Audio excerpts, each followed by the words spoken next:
Toute l'actualité à temps réel, sur Référence TV. Référence TV, la chaîne de l'innovation.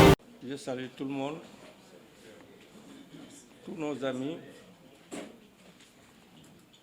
chrétiens, musulmans, tous les militants de notre parti, tous les militants du Sénégal.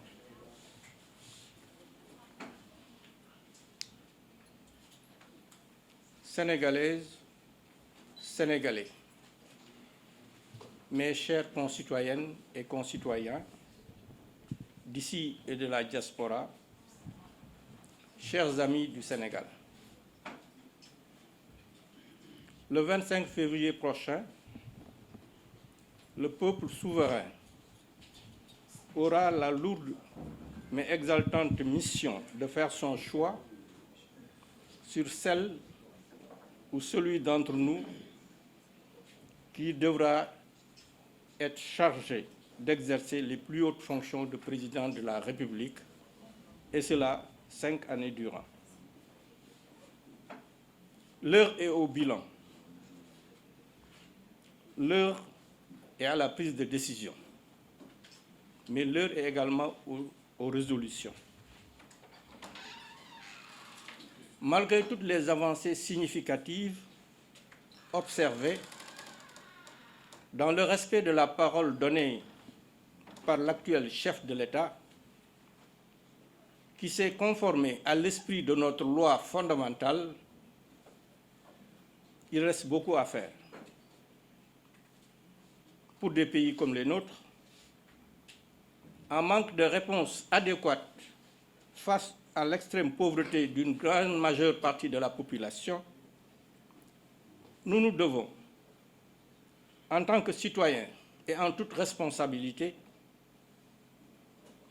et malgré nos divergences, de faire l'économie d'une crise politique majeure. C'est tout le sens qu'il faut donner à la posture que j'ai toujours adoptée en toutes circonstances. Cette posture est également conforme à ma conviction profonde que le Sénégal étant dans un ensemble globalisé, toute lecture politique interne devrait se faire à l'aune des tensions géopolitiques qui secouent le monde et qui peuvent être porteuses de risques graves pour notre pays. Car comme résumé si bien dans un des écrits de Frédéric Ansel, impossible de parler de géopolitique sans évoquer l'idée de puissance.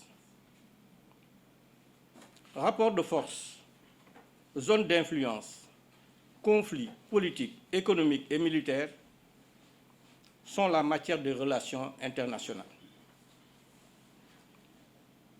C'est pourquoi, après les conflits, le dialogue, j'en appelle à quelques encablures de l'élection présidentielle, au pardon, pour permettre à ces jeunes encore détenus de regagner leur famille. Ceci n'entamera nullement l'autorité et la respectabilité de l'État, bien au contraire. C'est aussi tout le sens qu'il faut donner à mon engagement.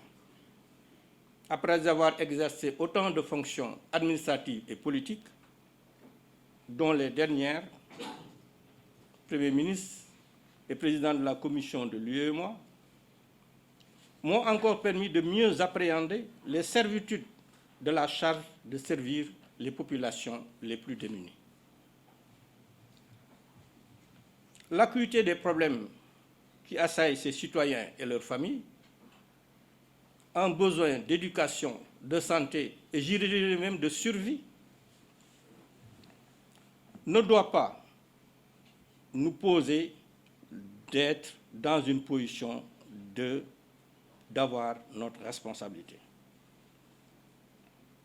Ceci exige également que le porteur de l'espoir de tout un peuple,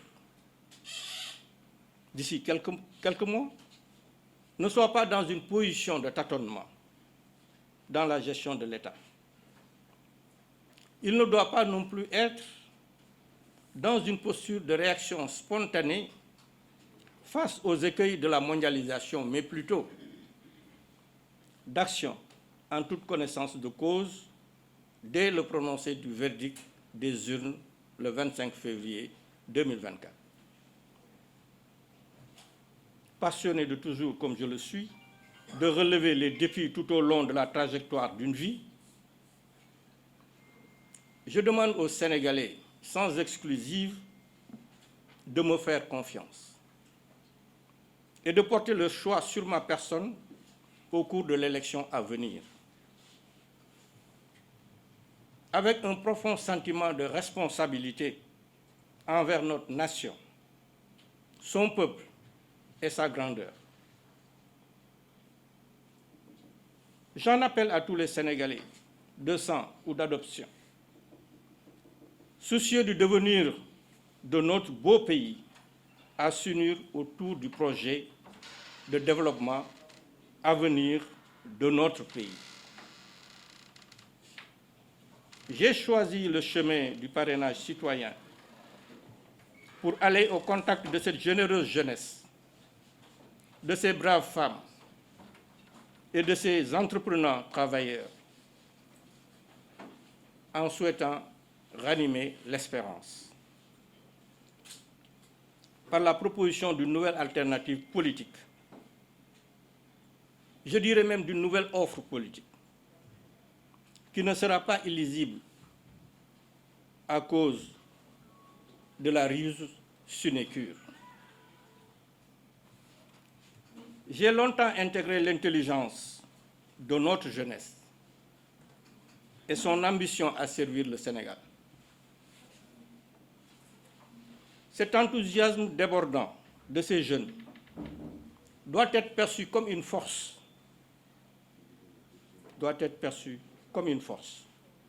mais comme une force de proposition et non une faiblesse, et accompagné par le président que je serai. Je dis d'ores et déjà à cette jeunesse qu'elle a tout mon respect. Et pour paraphraser un grand fils d'Afrique, Nelson Mandela, ce digne fils d'Afrique, je le cite, « Nous croyons en la jeunesse. Chaque génération a l'opportunité de refaire le monde, il disait. Mais j'ajouterai, refaire le monde en bien.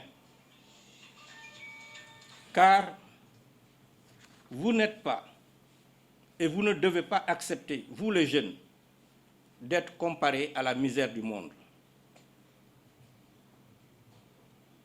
Ce sont ces enjeux de changement véritables, en compagnie des hommes, des femmes et des jeunes de mon pays, qui m'ont donné le courage de me porter candidat à l'élection présidentielle à venir. Votre confiance est mon moteur. Et c'est avec humilité que j'accepte le défi de servir notre pays en tant que président de la République. Je me ferai l'obligation, si la démocratie politique fait de moi votre président, au soir du 25 février, d'engager sans délai la démocratie sociale à travers des discussions honnêtes, justes et sincères avec toutes les forces politiques, sociales de notre pays. Nous devons nous efforcer de bannir la violence comme moyen d'expression de nos opinions, en érigeant la concertation permanente comme modèle de gouvernance participative, et c'est mon sentiment, pour éclairer l'action du gouvernement. Le Sénégal a toujours été un phare de la démocratie en Afrique, un exemple de paix, de stabilité, dans une sous-région actuellement en proie aux défis sécuritaires. Il a toujours été, et l'est encore, une terre d'accueil pour l'étranger. Ce qui nous vaut d'ailleurs de porter avec une très grande fierté l'appellation de pays de la Teranga. Les Sénégalais de la diaspora ne peuvent être traités autrement.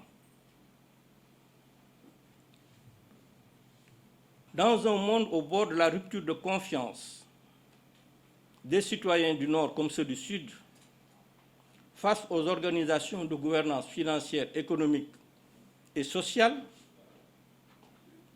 une réelle solidarité nationale s'impose pour ce Sénégal nouveau que je vous propose.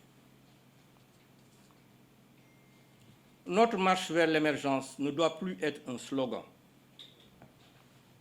ne doit plus être un slogan politicien, mais une conviction profonde de nous tous en tant que Sénégalais.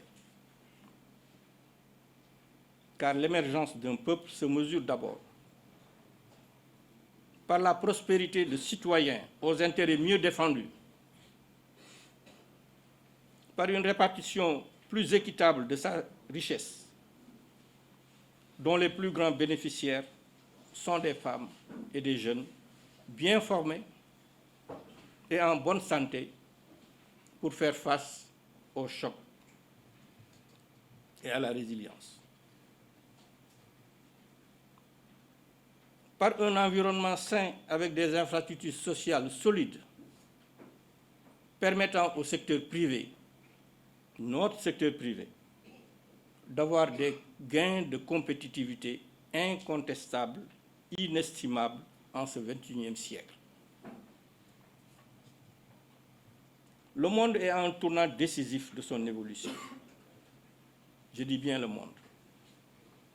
De son évolution, de son histoire. Et le Sénégal ne peut y échapper.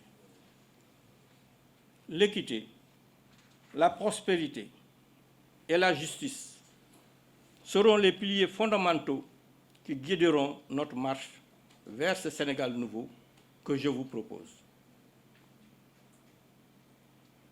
C'est pourquoi,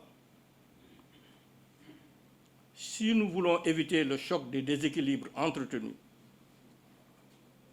le choc des cultures, le choc des civilisations, nous n'avons d'autre choix que de bâtir ensemble un monde plus humain, mais en respectant nos différences. La couleur importe peu.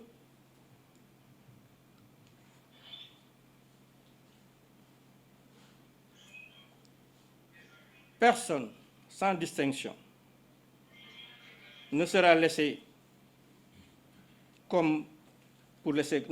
pour compte. J'y veillerai personnellement.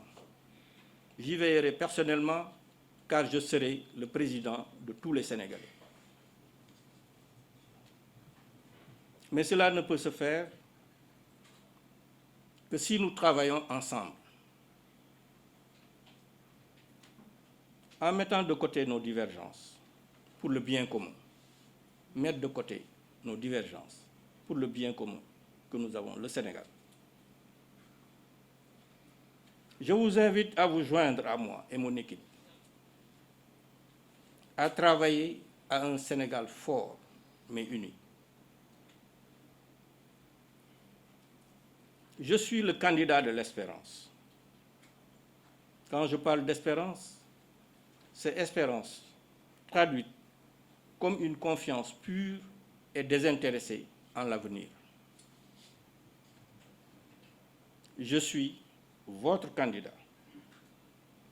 Que Dieu bénisse le Sénégal, ses enfants et ses amis. Toute l'actualité à temps réel, sur Référence TV. Référence TV, la chaîne de l'innovation.